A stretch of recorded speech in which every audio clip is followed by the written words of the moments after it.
Hello, we're on to red flag number 7 from my Burnout Buster book, Discover Your Red Flags and What to Do About Them. And red flag number 7 brings us to the end of part 1 of the book, which is all about C for compassion, being kind in your mind. So this is the final one of those. And for me, it's one of the most powerful and potentially most damaging. And it's like two sides of the same coin. This is a red flag which could be potentially the most toxic, poisonous, damaging, ill health creating red flag ever. And when you flip it, it can be the most life-enhancing, life-changing, life-supporting, empowering, health-bringing way of thinking. So let me tell you what it is. It's all about mind reading. So let me set the scene.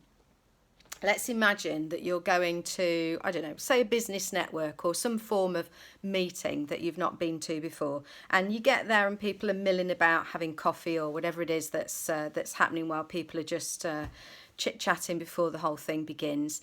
And as you walk in, you have already been worrying whether you have got the dress code right. So whatever it is, smart casual, business casual, business smart. What is it anyway? And what does it mean to any particular people? And different groups of people, different teams, different organisations interpret that differently. So you walk in and you're not quite sure if you've got it right, and you realise that you're either overdressed or underdressed as you walk in. When you walk in, are you then looking at other people and noticing them noticing you, worrying about what they're thinking? Or whether you feel kind of a kindred spirit there, or you feel like you're in the wrong place. What you might be doing in those situations is mind reading with a negative focus. So let me read you the bit from the book. So, number 7, when you're mind reading, imagining what terrible things other people think about you. This is a bit like perfection thinking, but potentially more toxic. You're already striving for perfection, and then you're imagining the worst possible criticism that someone might throw your way. You approach everything you do with the intention of leaving nothing that you can be criticised for. It's exhausting and also impossible because we all make mistakes or we forget things at some point. Even when you've finished the job and it fits your exacting criteria, someone else might still find fault with it because that's just what they do. It's not how they would have done it, and so they're going to criticise it.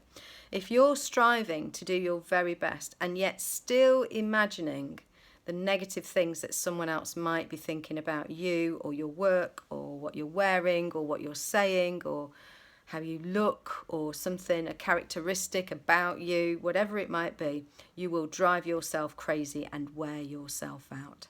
So under C of the care model for compassion, being kind in your mind, this is the final one.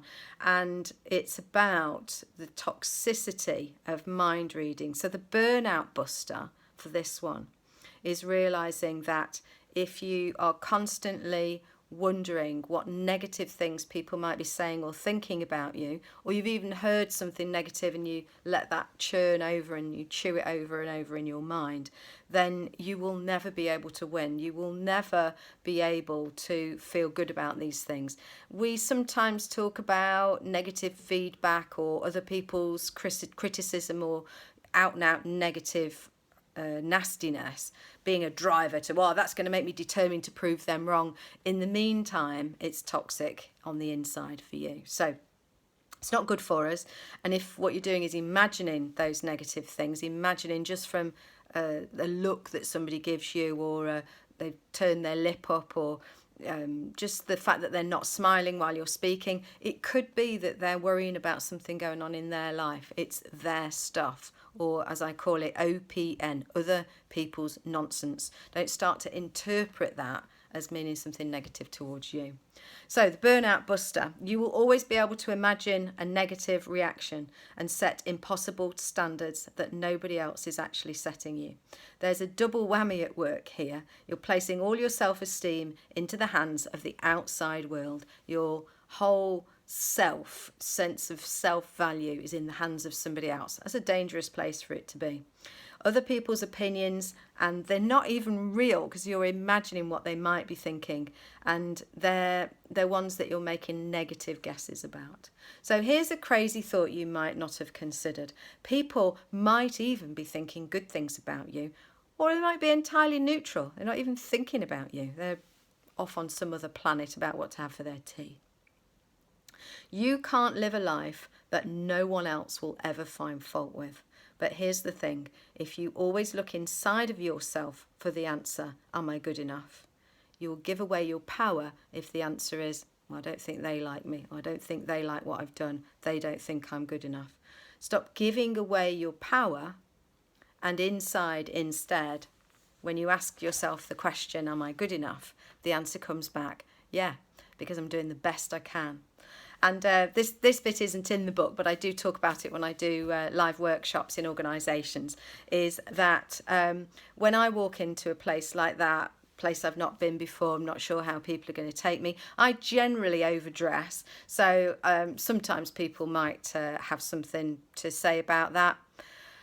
But when I see somebody giving me a sideways look, instead of thinking they think I've overdressed, or they think I'm not tall enough, sharp enough, clever enough, young enough, old enough, thin enough, well dressed enough, whatever enough, instead of that, I think to myself, oh, there's somebody else who can't believe how gorgeous I am. And it really doesn't matter what they're thinking. If I imagine that that's what they're thinking, that they can't believe how gorgeous I am, then it makes me chuckle at my own silliness, and it lightens my mood, and it brings back a sense of confidence, because you realise actually it doesn't matter. And you can enjoy just imagining what people are thinking. And if somebody looks really grumpy, you could think to yourself, cool, they've had a bad day, I wonder what's going on in their life. And maybe even give them a little bit of pity, you know, kind of thinking, oh, blooming heck, that I haven't got as bad a day as they have. And you could think similar things about road rage, you know, when somebody cuts you up when you're driving, or you make a mistake and they start gesticulating at you through the window, is just to think to yourself, rather than taking that personally, just to think, what kind of day have they got? They're obviously stressed to high heaven right now, and go about your business. Don't mind read negatively. If you're going to make stuff up, make up positive stuff, imagine that they're thinking that they'd really love to be like you, because you're amazing. And of course you are amazing. So that's it for now. We're on to section 2, which is from the care model, the A4. Well, I'll tell you in the next video.